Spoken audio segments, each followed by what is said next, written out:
Hello students, आज हम लोग समझेंगे व्यष्टि अर्थशास्त्र का जो क्षेत्र है उसको उसका जो ब्रांच है सूक्ष्म अर्थशास्त्र का जितने भी ब्रांच है उसको जो हम भली भांति आज समझने की कोशिश करेंगे। तो इस वीडियो को जो है आप लोग पूरा देखिएगा, तभी जो आप इसको जो भली भांति जो और अच्छी तरह से जो आप समझ पाएगा। चलिए शुरू करते हैं।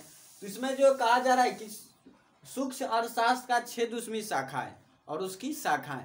तो हम लोग शाखाएं को भली भांति समझते हैं। जैसे वृक्ष में बहुत सारे टहनिए होते हैं कि एक जब वो जड़ से निकलता है, बीज से जब एक शाखा निकलती है, फिर वो जो उसमें जो पॉइंट टू भी पॉइंट जो है शाखाएं निकलती रहती है और एक दिन जो वह जो एक पूरा वृक्ष बन जाता है। तो एक शाखा जो दूसरे शाखा से जुड़कर जो है एक वृक्ष बनते हैं। उसी प्रकार जो है हमारे जो अर्थव्यवस्था उसमें जो है व्यष्टि अर्थशास्त्र को जो शाखाओं को समझना है कि वो किस प्रकार जो एक दूसरे को जो जोड़कर जो है एक पूरा जो है अर्थशास्त्र बनाता है। तो चलिए शुरू करते हैं। इसमें जो व्यष्टि अर्थशास्त्र का जो मुख्य शाखा है उसमें जो हमें जो ध्यान देना होता है, मूल जो पॉइंट होता है जिस पर हमें ध्यान देना होता है, तो उसमें 3 चीजें हैं। इसमें एक पहला कि वस्तु कीमत, दूसरा है साधन कीमत और तीसरा है कल्याण। क्योंकि जो हम कोई भी काम करते हैं तो वो अपनी ही भलाई के लिए करते हैं या अपने प्रॉफिट के लिए करते हैं, अपने लाभ के लिए करते हैं, जिसे हम की कल्याण कहते हैं। जैसे हम कोई भी चीज वस्तु खरीदते हैं, यदि उसमें हम खुश हैं, उस वस्तु को खरीदने से जो हमें खुशी मिले, तो इसका मतलब है कि हमारा जो है कल्याण है या हमें जो है उस वस्तु से कल्याण प्राप्त हो रहा है। जैसे कि हम ज़्यादातर जो है भगवान को पूजा करने में जो है इस वर्ड का यूज़ करते हैं कल्याण का। तो उसका जो अर्थ होता है वो होता है भलाई या खुद के लिए जो सुख ढूंढना। तो वही है कि अर्थशास्त्र में जो व्यष्टि अर्थशास्त्र में जो 3 मूल पॉइंट देखे जाते हैं वो है वस्तु कीमत, दूसरा है साधन कीमत और तीसरा है कल्याण या आर्थिक कल्याण। यहाँ पर जो है हमें जो उसके बाद जो इसमें जो देखना होता है वो मूल चीज़ है वो है सिद्धांत। कि हमें इसमें जो इसके जो 3 शाखाओं के रूप में इसे पढ़ना होता है। पहला होता है वस्तु कीमत सिद्धांत।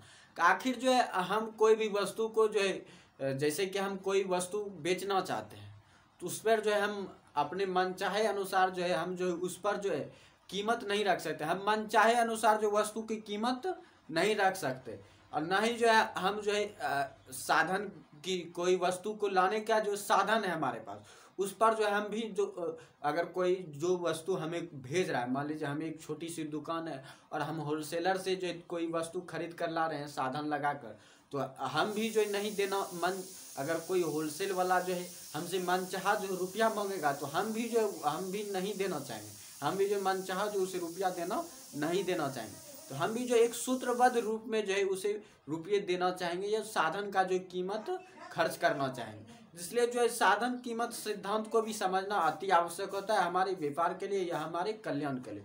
और तीसरा जिसमें पॉइंट होता है आर्थिक कल्याण का सिद्धांत।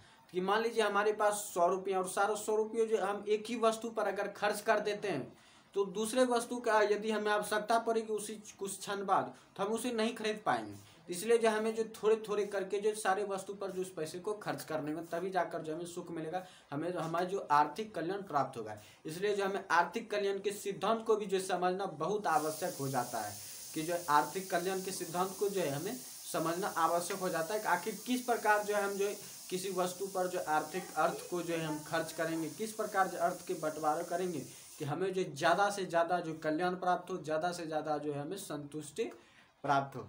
तो इन तीनों पॉइंट को जो यहाँ पर जो हमें सिर्फ ब्रांच को जानना है, इस वीडियो में जो हमें सिर्फ ब्रांच को जानना है। इसके बाद जो अगले चैप्टर में जो इसका जो अलग अलग चैप्टर के वाइज जो है हम इसे जो है पढ़ेंगे। वस्तु कीमत सिद्धांत को, साधन कीमत सिद्धांत को और आर्थिक कल्याण के सिद्धांत को जो हम लोग अलग अलग जो है चैप्टर वाइज इसको पढ़ेंगे और समझेंगे। तो हम लोग तो भली भांति समझ गए कि आर्थिक जो व्यष्टि अर्थशास्त्र उसके जो शाखाएं वो 3 शाखाएं, वस्तु कीमत सिद्धांत, दूसरा है साधन कीमत सिद्धांत और तीसरा है आर्थिक कल्याण का सिद्धांत। तो आर्थिक कल्याण के सिद्धांत में जो हम स्पष्टता समझते हैं कि हम जो है किसी भी उत्पादन वस्तु को या उत्पादित वस्तु को या आर्थिक जो या हम आर्थिक जो हमारे पास आवश्यकता है या हमारे पास जितना भी अर्थ, हमारे पास जितना भी पैसे हैं उसे हम किस प्रकार जो वितरित करेंगे, हम जो किसी भी उत्पादित वस्तु या पैसे को हम किस प्रकार वितरित करेंगे, कौन सी वस्तु पर या किसी समूह पर जो है हमें ज़्यादा से ज़्यादा जो है हमें लाभ प्राप्त हो। तो इसके बारे में जो हम लोग जानते हैं आर्थिक कल्याण के सिद्धांत में। वहीं पर जो हम जो वस्तु कीमत सिद्धांत में जो दो चीज देखते हैं कि दूसरा होता है क्योंकि जो हम किसी वस्तु का कीमत यदि निर्धारित करेंगे सबसे पहले देखेंगे उस वस्तु का मांग कितना है। यदि ज़्यादा से ज़्यादा मांग होगा तो हमारे पास एक मौका होता है कि कोई भी यदि वस्तु किसी के लिए अति आवश्यक है, मान लीजिए हमारे पास एक ऐसी वस्तु है जो किसी के लिए बहुत ही ज़्यादा आवश्यक है, तो वो जो वह किसी वस्तु को ग्राहक जो है वो वस्तु को किसी भी हाल में खरीदना चाहेंगे तो उस समय जो है हम उससे जितना ज़्यादा से ज़्यादा हम पैसा लेना चाहें तो हम जो उससे पैसे ले सकते हैं क्योंकि वो उसकी ज़रूरत है, वो खरीदना चाहेगा, लेकिन इतना हद से भी नहीं, वो उसे दे ही नहीं पाए। तो इसलिए जो है उतना हद तक भी हम नहीं जा सकते, वस्तु कीमत निर्धारण नहीं कर सकते। इसलिए जो है हमें जो है जरूरी होता है कि हम जो मांग के अनुसार जो है हम वस्तु का कीमत निर्धारित करें और जो है और पूर्ति के अनुसार भी कि कोई वस्तु कोई तभी लेगा जब वो उसके लिए वो पूर्ति उसका जो पूर्ति है उसकी संतुष्टि को उसका जो संतुष्टि उसको जो उसके संतुष्टि को वो वस्तु पूरे कर देगा, उसकी पूर्ति के बराबर होना चाहिए तभी जाकर जो वस्तु खरीदेगा, अन्यथा नहीं खरीदेगा। इसलिए जो मांग और पूर्ति दोनों को देखा जाता है, वस्तु कीमत सिद्धांत में जो मांग और पूर्ति दोनों को देखा जाता है।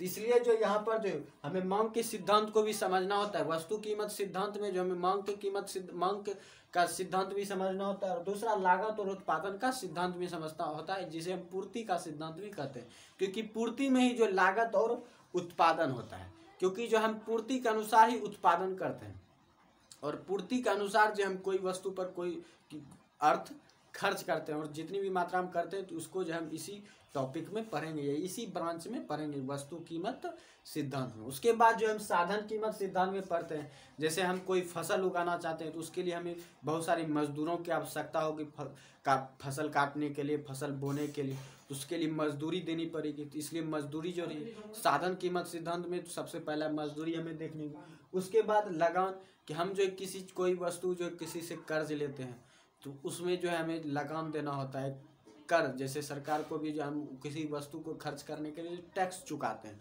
तो वही लगान जो है हमें चुकाना पड़ता है, तो उसको भी हमें देखना होता है। उसके बाद होता है ब्याज, हम कोई कर्ज लेते हैं किसी वस्तु को खरीदने के लिए या किसी वस्तु की पूर्ति के लिए या किसी वस्तु के जो मांग के अनुसार, तो वहाँ पर जो हमें ब्याज भी चुकाना होता है। तो ब्याज भी जो एक साधन कीमत सिद्धांत का एक भाग है। उसके बाद है लाभ, हम इन तीनों चीज़ों को देखने के बाद हमें ये भी देखना होता है कि हमें जो उस वस्तु के कितना लाभ होगा, तभी जाकर जो हम उस वस्तु के साधन पर खर्च करेंगे। हमें लाभ होगा तब हम खर्च करेंगे, अन्यथा हम खर्च नहीं करेंगे। इसलिए जो साधन कीमत सिद्धांत में जो हमें चारों चीज़ों को देखना अति आवश्यक होता है, मजदूरी, लगान, ब्याज और लाभ। उसके बाद है छठ आर्थिक कल्याण का संधि, ये हम भली भांति समझ गए। इसमें जो उत्पादन के वितरण को देखा जाता है, इसे जो है हम इसमें जो है हम किस प्रकार हम अपने अर्थ को या अपनी संतुष्टि को बंटवारा कर सकते हो उसके बारे में जाना जाता है। तो इन तीन चीज़ों की हम भली भांति समझ गए। तो अब जो इसको जो हम चैप्टर वाइज जो इन तीनों पॉइंट को जो हम चैप्टर वाइज समझने का कोशिश करेंगे। तो आज भर के लिए ये वीडियो यहीं पर समाप्त होता है। तो ये वीडियो यदि आपको अच्छा लगा तो अपने दोस्तों में ज़रूर शेयर करें, क्योंकि जो यदि आप कुछ सीखते हैं तो आपके दोस्त भी जो है कुछ सीखेंगे और जो है वो भी जो है इस वीडियो को देखेंगे तो वो उन्हें भी जो इकोनॉमिक्स बहुत अच्छे से समझ में आएगा।